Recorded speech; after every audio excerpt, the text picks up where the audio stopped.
दोस्तों, लाल किला। जब भी हम इसे देखते हैं तो लगता है बस एक लाल पत्थर की शानदार इमारत है ना?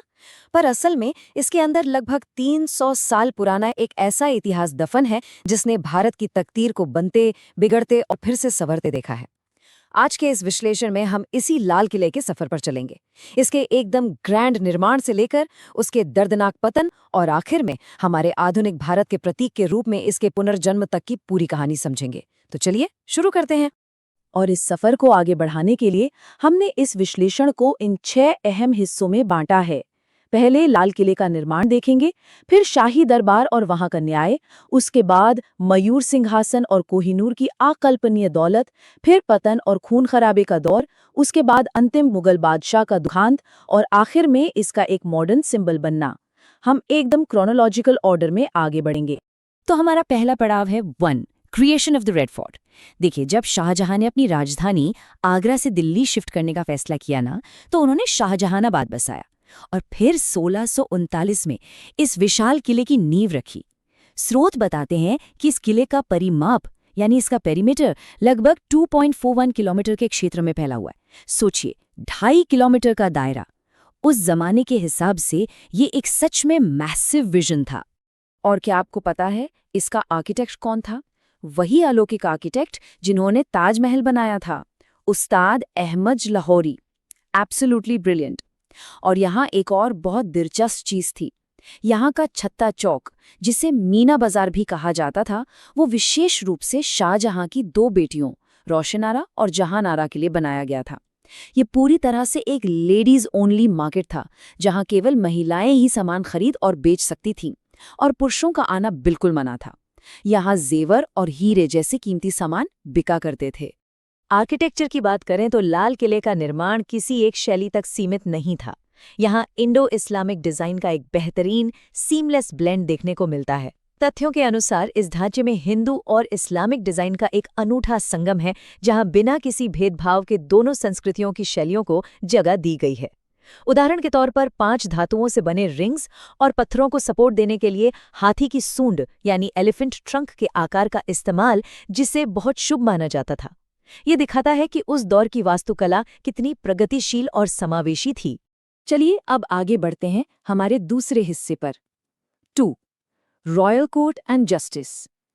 आर्किटेक्चर को समझने के बाद अब हम मुगल साम्राज्य के उस प्रशासनिक दिल में चलेंगे, दीवाने आम और वहां की शाही न्याय प्रणाली में। ये वो जगह थी जहां पूरे साम्राज्य के सबसे अहम फैसले लिए जाते थे। यहाँ ना 2 बिल्कुल अलग जगहों का कॉन्ट्रास्ट वाकई गौर करने लायक है। एक तरफ दीवाने आम है, जहां आम जनता की सुनवाई होती थी। स्रोत के मुताबिक वजीर सादुल्ला खान यहाँ फरियाद सुनते थे और उसके बाद बादशाह फैसला सुनाते थे। ध्यान देने वाली बात यह है कि बादशाह के बेटों के बैठने के लिए मखमल के गद्दे यानी वेलवेट पैड्स लगाए गए थे। इसके ठीक विपरीत खास महल बादशाह का बिल्कुल निजी और आलीशान 3 बेडरूम रेजिडेंस था, जहां किसी की भी दखलंदाजी बर्दाश्त नहीं थी।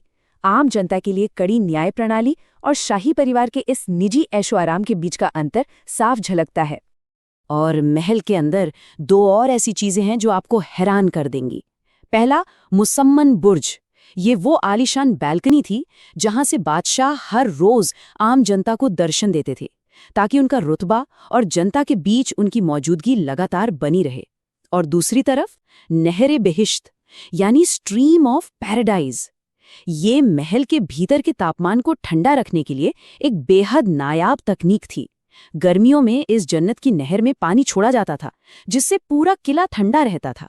लिटरली एक natural climate control system.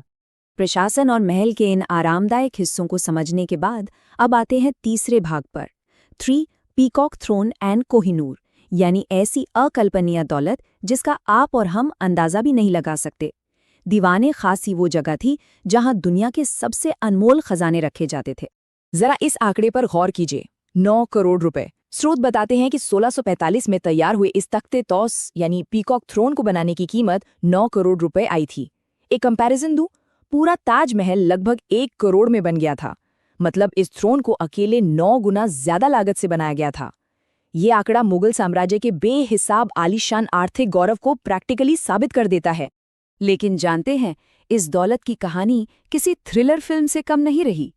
Kohinoor हीरे को ही ले लीजिए। स्रोत के अनुसार पहले ये हीरा बादशाह मोहम्मद शाह रंगीला ने अपनी पगड़ी में छुपा कर रखा था। फिर जब 1739 में नादिर शाह आया तो उसने दोस्ती का ढोंग रचा और बड़ी चालाकी से टर्बन स्वॉप यानी पगड़ी बदलने के बहाने हीरा चुरा लिया। वहां से ये आगे बढ़ता हुआ हैदराबाद के निज़ाम के पास गया और अंततः ब्रिटिश साम्राज्य ने इसे जब्त कर लिया, जिन्होंने बाद में इस श्रापित माने जाने वाले हीरे को टुकड़ों में काट दिया।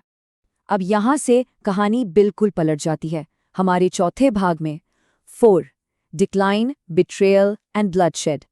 अब तक की शानो शौकत के बाद अब इस किले का वो दौर शुरू होता है जहां इसे अपनों के धोखे और बाहरी आक्रमणों के कारण भारी खून खराबे और बर्बादी का सामना करना पड़ा।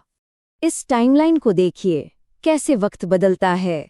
1648 में निर्माण पूरा हुआ, पर मात्र 10 साल बाद 1658 में औरंगजेब ने शाहजहां को गिरफ्तार कर लिया।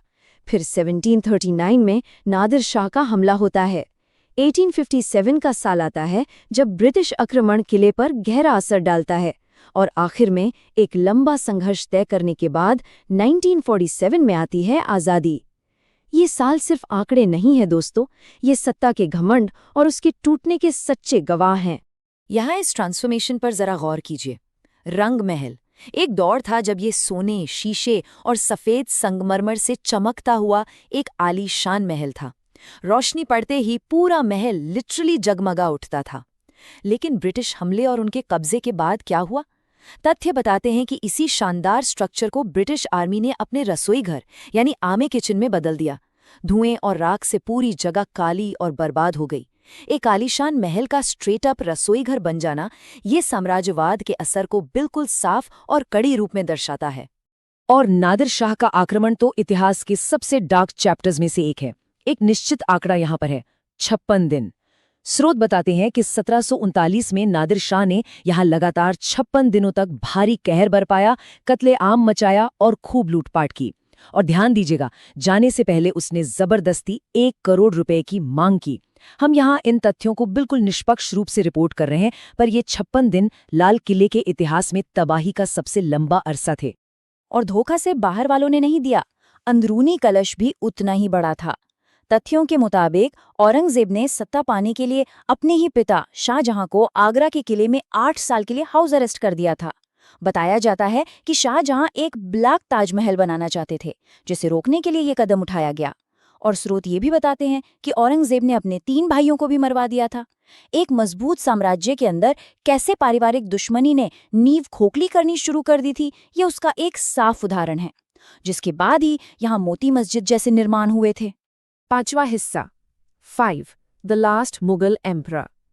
मुगल एम्पायर का वो पन्ना जो बेहद शोकग्राफ और दुख भरा है। ये है इस साम्राज्य के आखिरी बादशाह का एक दुखांत और दर्दनाक अंत। बहादुर शाह जफर, इनके आखिरी दिन वाकई बेहद दुख भरे थे। जब 1857 में ब्रिटिश आक्रमण का खतरा मंडरा रहा था, तो स्रोत बताते हैं कि जफर ने ये कहकर वार्निंग्स को अनदेखा कर दिया कि दिल्ली अभी दूर है। पर जब आफत आई तो उन्हें मजबूरन उसी जमुना गेट से भागना पड़ा जहां से कभी शाहजहां की आलीशान शाही एंट्री हुई थी। वो हुमायूं के मकबरे में छुपे, अरेस्ट हुए और आखिरकार उन्हें रंगून निर्वासित कर दिया गया, जहां 1862 में उन्होंने अपनी आखिरी सांस ली। और इस पूरे एम्पायर के अंत की कशिश जफर की खुद की लिखी इन पंक्तियों में साफ झलकती है। एक शायर होने के नाते उन्होंने निर्वासन के दौरान लिखा था, कितना बदनसीब जफर दफन के लिए 2 गज जमीन भी न मिली कुए यार में। एक बादशाह जिसने कभी हिंदुस्तान के सबसे आलीशान किले से राज किया था, उसकी नियति ये हुई कि उसे अपनी ही जमीन पर दफन होने के लिए 2 गज जगह तक नसीब नहीं हुई। ये शायरी लाल किला और मुगल साम्राज्य के पतन का सबसे भावपूर्ण सार है। 6वां और आखिरी भाग 6. Symbol of modern India. क्योंकि दोस्तों, कहानी सिर्फ पतन पर खत्म नहीं होती, एक नया जन्म भी होता है। एक आलिशान राजशाही ढांचे से निकलकर एक आधुनिक लोकतंत्र और आज़ादी के प्रतीक तक का सफर अब शुरू होता है। लाल किले का ये नया अस्तित्व सच में बहुत प्रेरणादायक है। 1947 में पंडित जवाहरलाल नेहरू ने इसके लाहौरी गेट से आज़ाद भारत का पहला भाषण दिया। तब से ये आज़ादी का इकलौता सबसे बड़ा मंच बन गया। स्रोत के अनुसार साल 2000 में इसने एक आतंकी हमले का भी डटकर सामना किया, जब यहाँ इंडियन आर्मी डिप्लॉयड थी। और आज चाहे वो स्वतंत्रता दिवस हो या विजय दिवस की गर्व से भरी मिलिट्री सेलिब्रेशंस, ये किला देश की हिम्मत, लोकतंत्र और सेना के गौरव का गवाह बनता है। किला वही है, पर अब ये किसी शासक की जागीर नहीं, बल्कि पूरे राष्ट्र की आवाज है। तो आखिरी सवाल जो पीछे छूट जाता है वो ये है, एक ऐसी इमारत जिसे बादशाहों ने अपने गुरूर के लिए बनाया, लुटेरों और आक्रमणकारियों ने जिसे बर्बाद किया, और आखिरकार जिसे एक आज़ाद लोकतंत्र ने अपनी शान के तौर पर वापस अपनाया। लाल किला का पहला 300 साल का सफ़र हमने देखा।